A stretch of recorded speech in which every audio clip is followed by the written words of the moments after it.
All right, hey everyone. Today I'm going to jump into a little study. Recommend everyone do one of these. Studies are just a great way to kind of warm up to, the research, and that's really what this is about. It's not about a copy. It's more about what can we extract, and I want you to keep that in mind. What are the techniques that we can learn from this?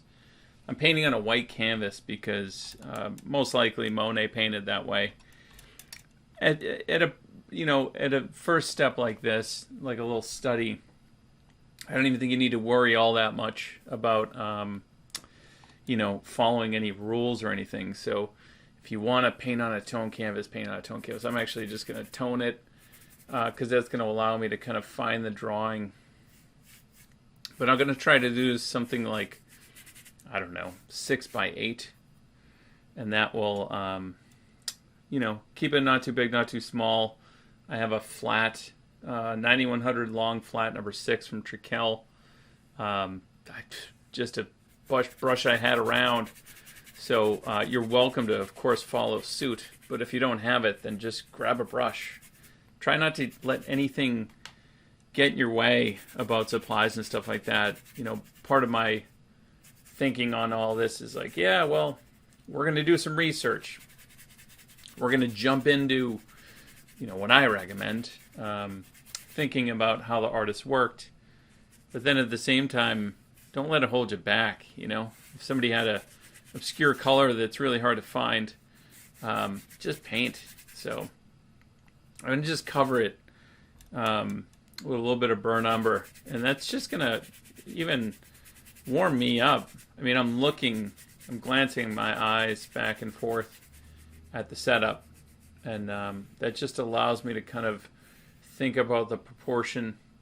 This is not perfect, doesn't have to be perfect. These poster studies are just nice little studies. You can do it on a board too. I mean, looks like it's kind of like a 6x9. But and back in the day, I'm going to start to load my palette as I begin to just start to think about maybe what are the colors that Monet used. Cobalt blue wouldn't be a bad idea. I believe cobalt was out at the time. The other thing I added is flake white, and flake white or lead white is a color that is very, very weak. So I'm going to just add it. And, it's possible that without having done too much research, perhaps Monet could have used ultramarine blue. So what I'm going to do is just try to get in here.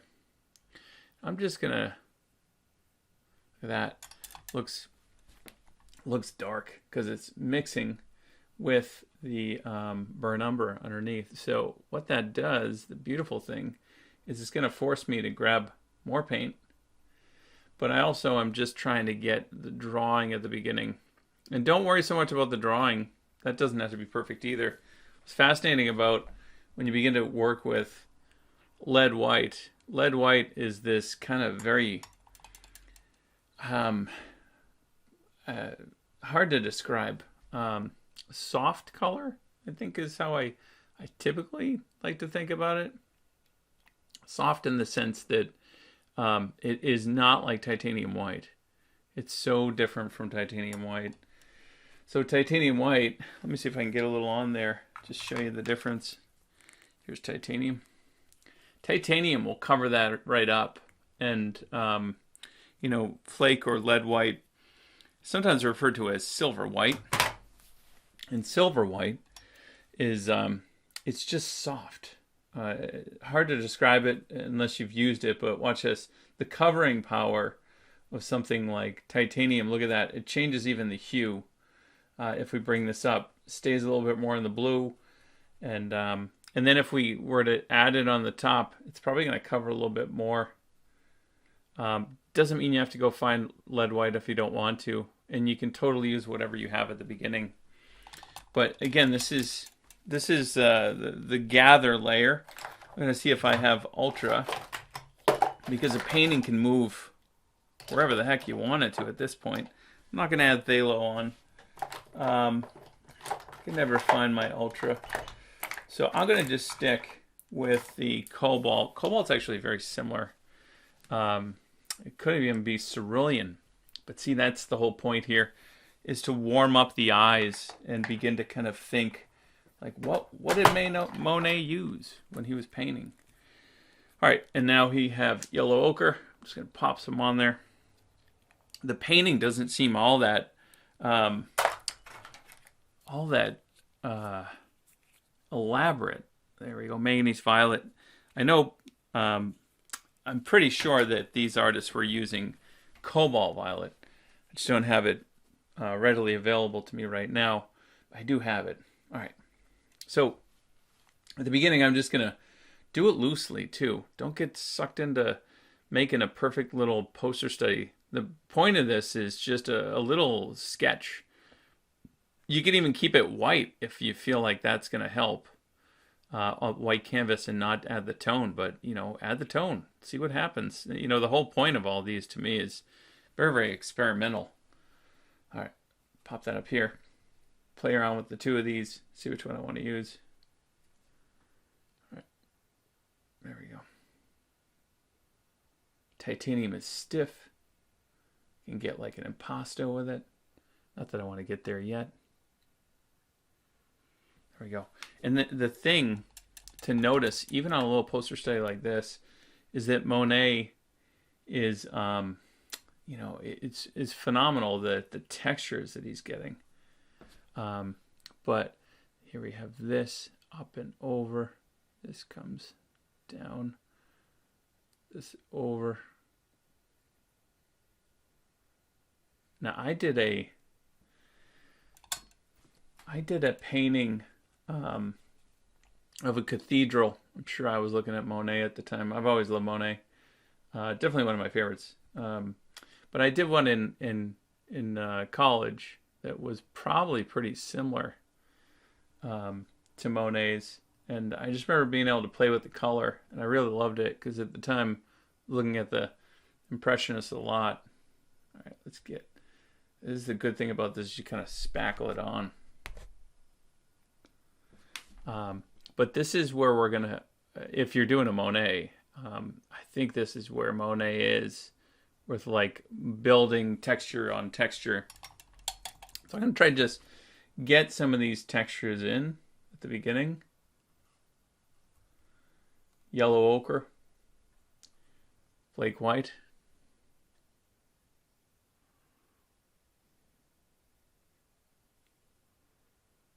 Again, let it just come together. I'm going to add more white. Just like spackle it.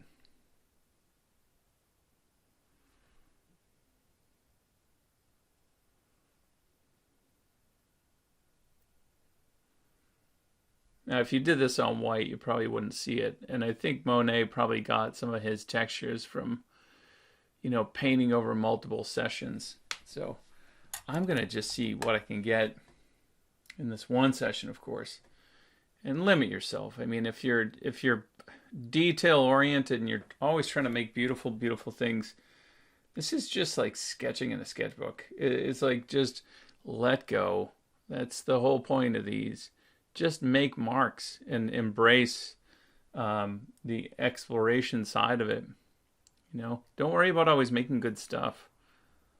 Allow yourself space and time to explore. There we go. See a little texture on there. Then now let's get... All right, and now let's get the purple and the blue. That's not purple. That's the brown. I don't even think he had any purples. I mean, I'm sorry, browns in here. Just get that.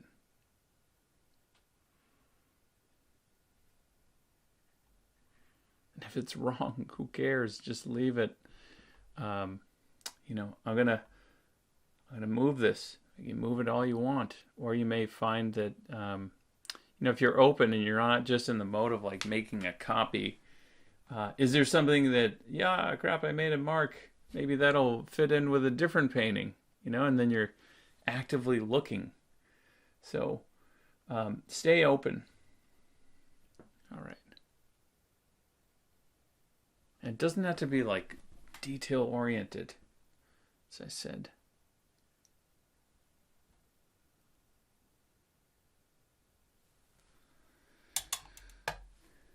It's a tough one. It's going to be a tough one to copy. This is the one at the National Gallery. I'm still not sure if I'm going to do the one at the Met.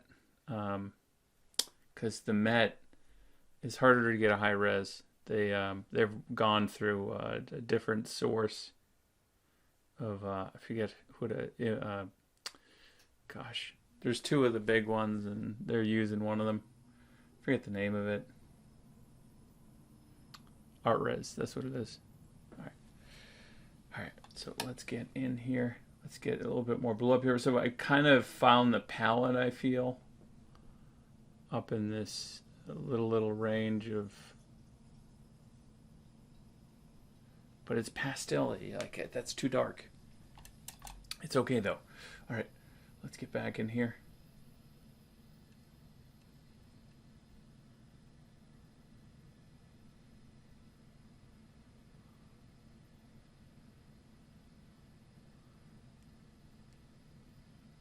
It's crazy because the white just kind of gets gobbled up, so it's almost like you gotta pick it up and scoop it. And I'm pretty sure that's what Monet was doing. He wasn't painting with a little dinky brush like I am right now. You know, he was going for it. There's even video of, I think you can find, of him painting. He's just kind of moving, you know. It's beautiful. And it's kind of the different way than what's done these days, with everyone using tiny little sable brushes and stuck in these beautiful paintings that are always detail oriented, but they were after something different, and that's one of the reasons why I love to study them. Or maybe not. Okay. So I feel like it's tough because the monitor that I'm working from has it pretty chromatic, and it's hard to tell whether or not what's accurate, you know.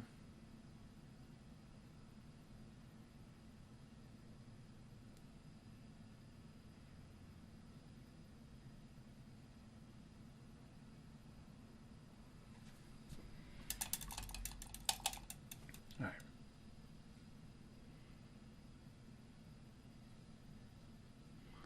So week one is just going to be a study. That's it. And we're going to do research. That's what we're doing. That's what I want you to do. I want you to get in and begin to read. I know what? Read. We're here to paint. No, you're here to do research and dig deep. It's not just about painting. You know, the pursuit of all this, in my opinion, is really about so much more.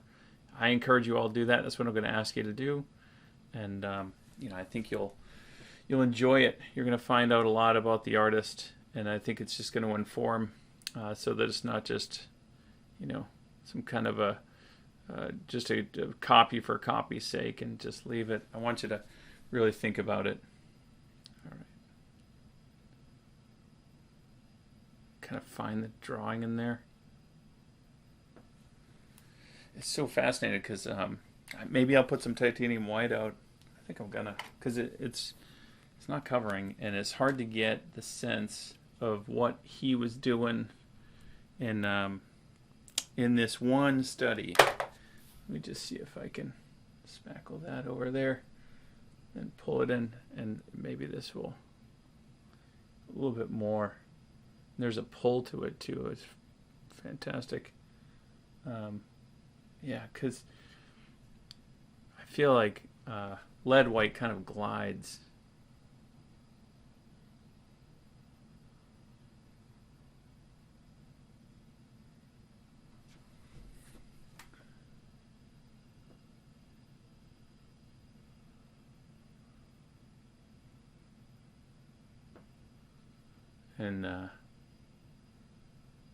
And there's a little bit more of a pull in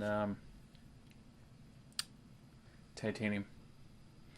All right, let's get back in here.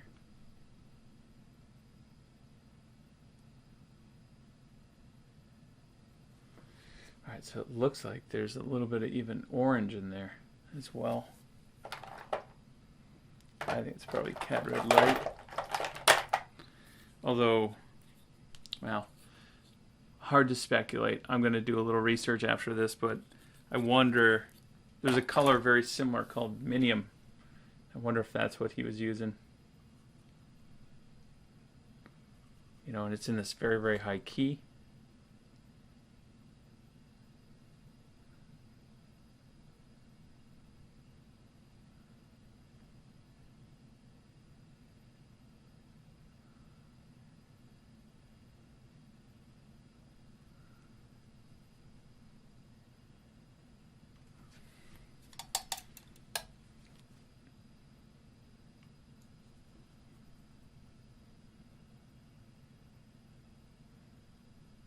Just find it.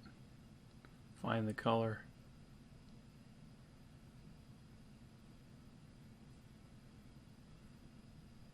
A little blue.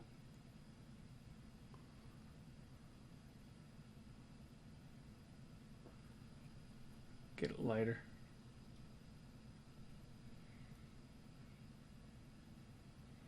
Fascinating. And the color, man, it's so funny because the more I look, the more I'm like, oh, he's using blank, and he's got some Viridian in there. He definitely has some Viridian. He's got more color than you'd think. It looks like it's like two colors, like warm cool or something. But it's so much more. It's got a little green in there. Fascinating. Oh yeah, and a little yellow too. Let's see if I can.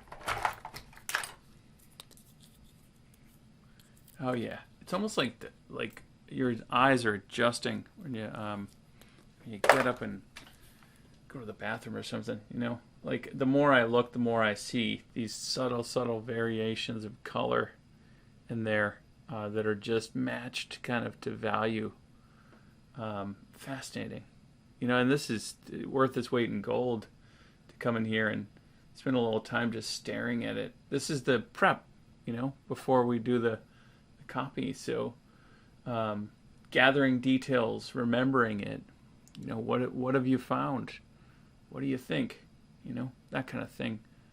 All right, scoop that out. Yellow ochre in here, back into there, dig out a lot of white.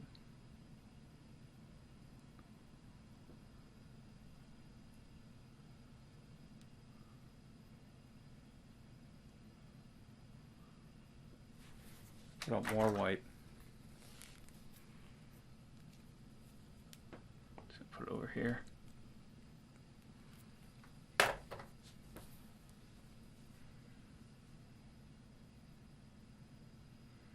Just feels like it gets gobbled up, which forces you to add even more.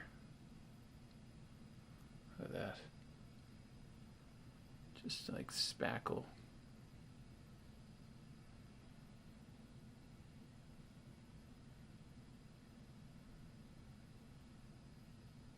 The grip too, holding it in the back now.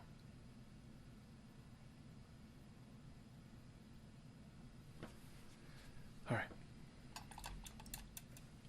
And there's, you know, again, don't try to make a tiny little version of a copy just yet. We're just trying to average some of this data, see what we see. There'll be plenty more time, of course, to do that big one. All right.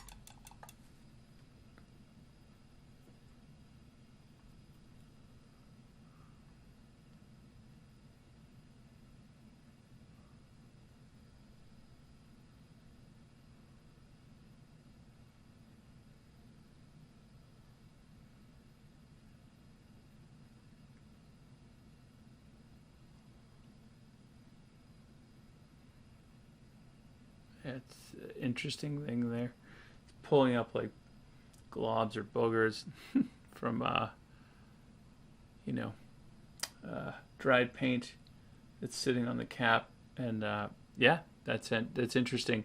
There's notes from Frank Benson, who was an American Impressionist. I think, I can't remember if he studied with Monet, but in the sense that he would leave them in his paintings, the boogers, or the stuff on the cap, and he would like that because it would add dimension to the paint, so you could really get thick impasto.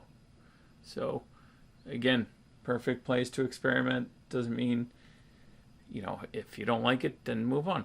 Don't live with it. But maybe you're gonna find something in the exploration here.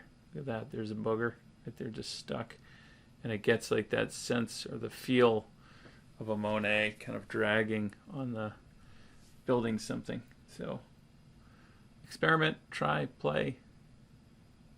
Maybe even just try to average the feel of the textures.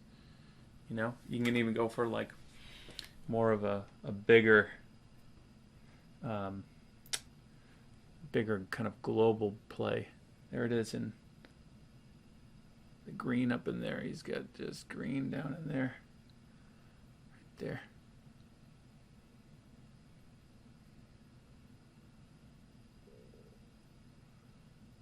Here's where the action is, right there on the palette.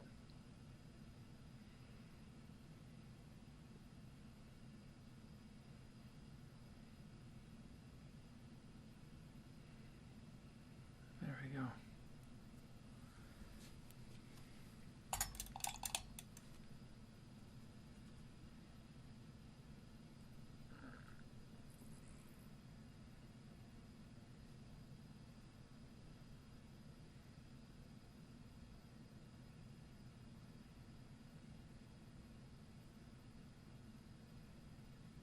Too much red? I don't know. You can always tone it down. Go over the top. Tap into it. Leave some of it. Tone it. Tone it down. Tone it down. And this blue is definitely like, I'm not quite sure if that's going to be the blue I'm going to use or if I'm going to switch over to Ultra. But I'm going to just keep plugging away here. Look at that, more titanium white.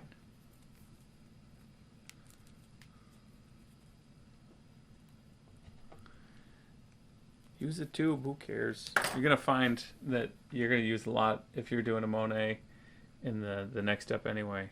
All right. There we go. Now it's pulling.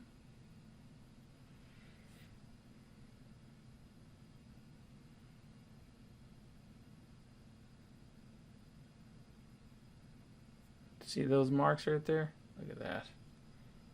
That's to study right there.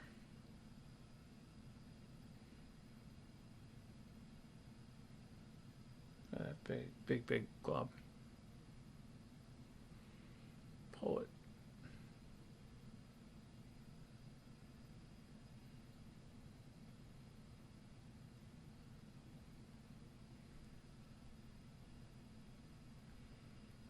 Try them both.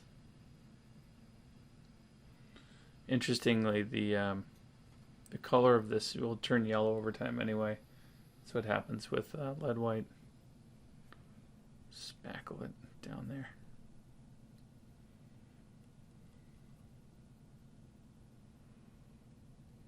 So much variation in color.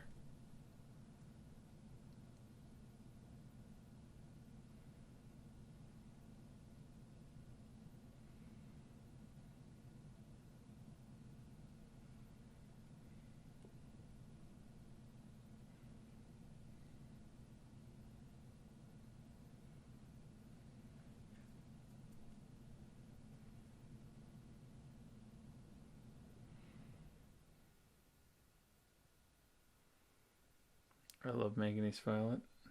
Very weak. You tap into the paint like that too. Notice the marks that are being made.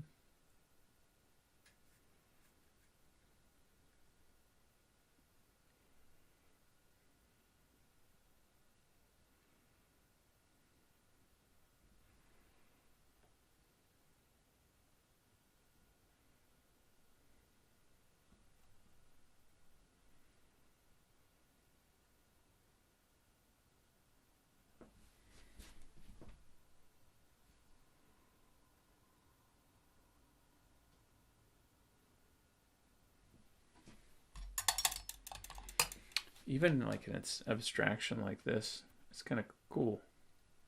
Like where you're like, I don't know what it is. Yeah, it's just a little study of it. Just a study of textures. Maybe you want to take it a tiny bit farther in like a spot.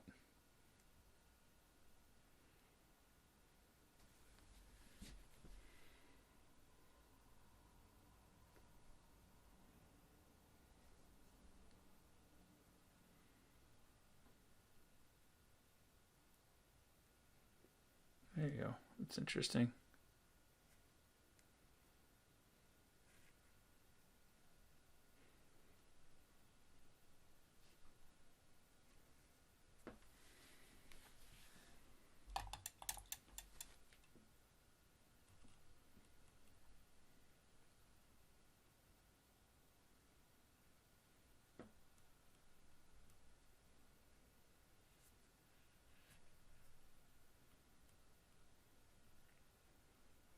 The thing to do at the end is to take and look at it completely objectively too.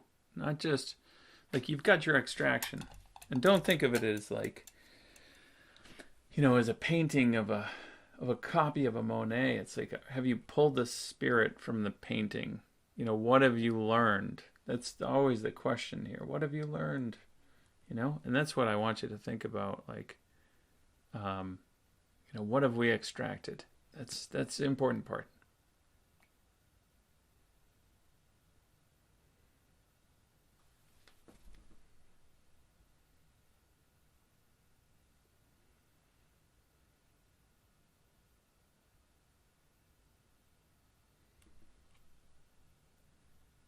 What else do you notice too? Maybe you want to write about it. Or molecular shadow, maybe. I don't know. I mean, that's good enough for me. Really just a warm up, an extraction. Do it in 30 minutes if you want. If you're apt to put in more details, then don't put them in. Try to just extract and just see what you can get. I don't think it's perfect by any means, but it's got interesting marks and things in there. I'm going to spend more time and fix the drawing when I get into the bigger one, which I'm going to talk about. But at this stage, marks. We're studying marks. We're studying just what we can from the painting. So I think that's probably a good place to stop, even though I always say that and then I keep going. But yeah, I think that's good. Spent about 30 minutes on it. Abstract. It looks like a hot mess, but it's got something there.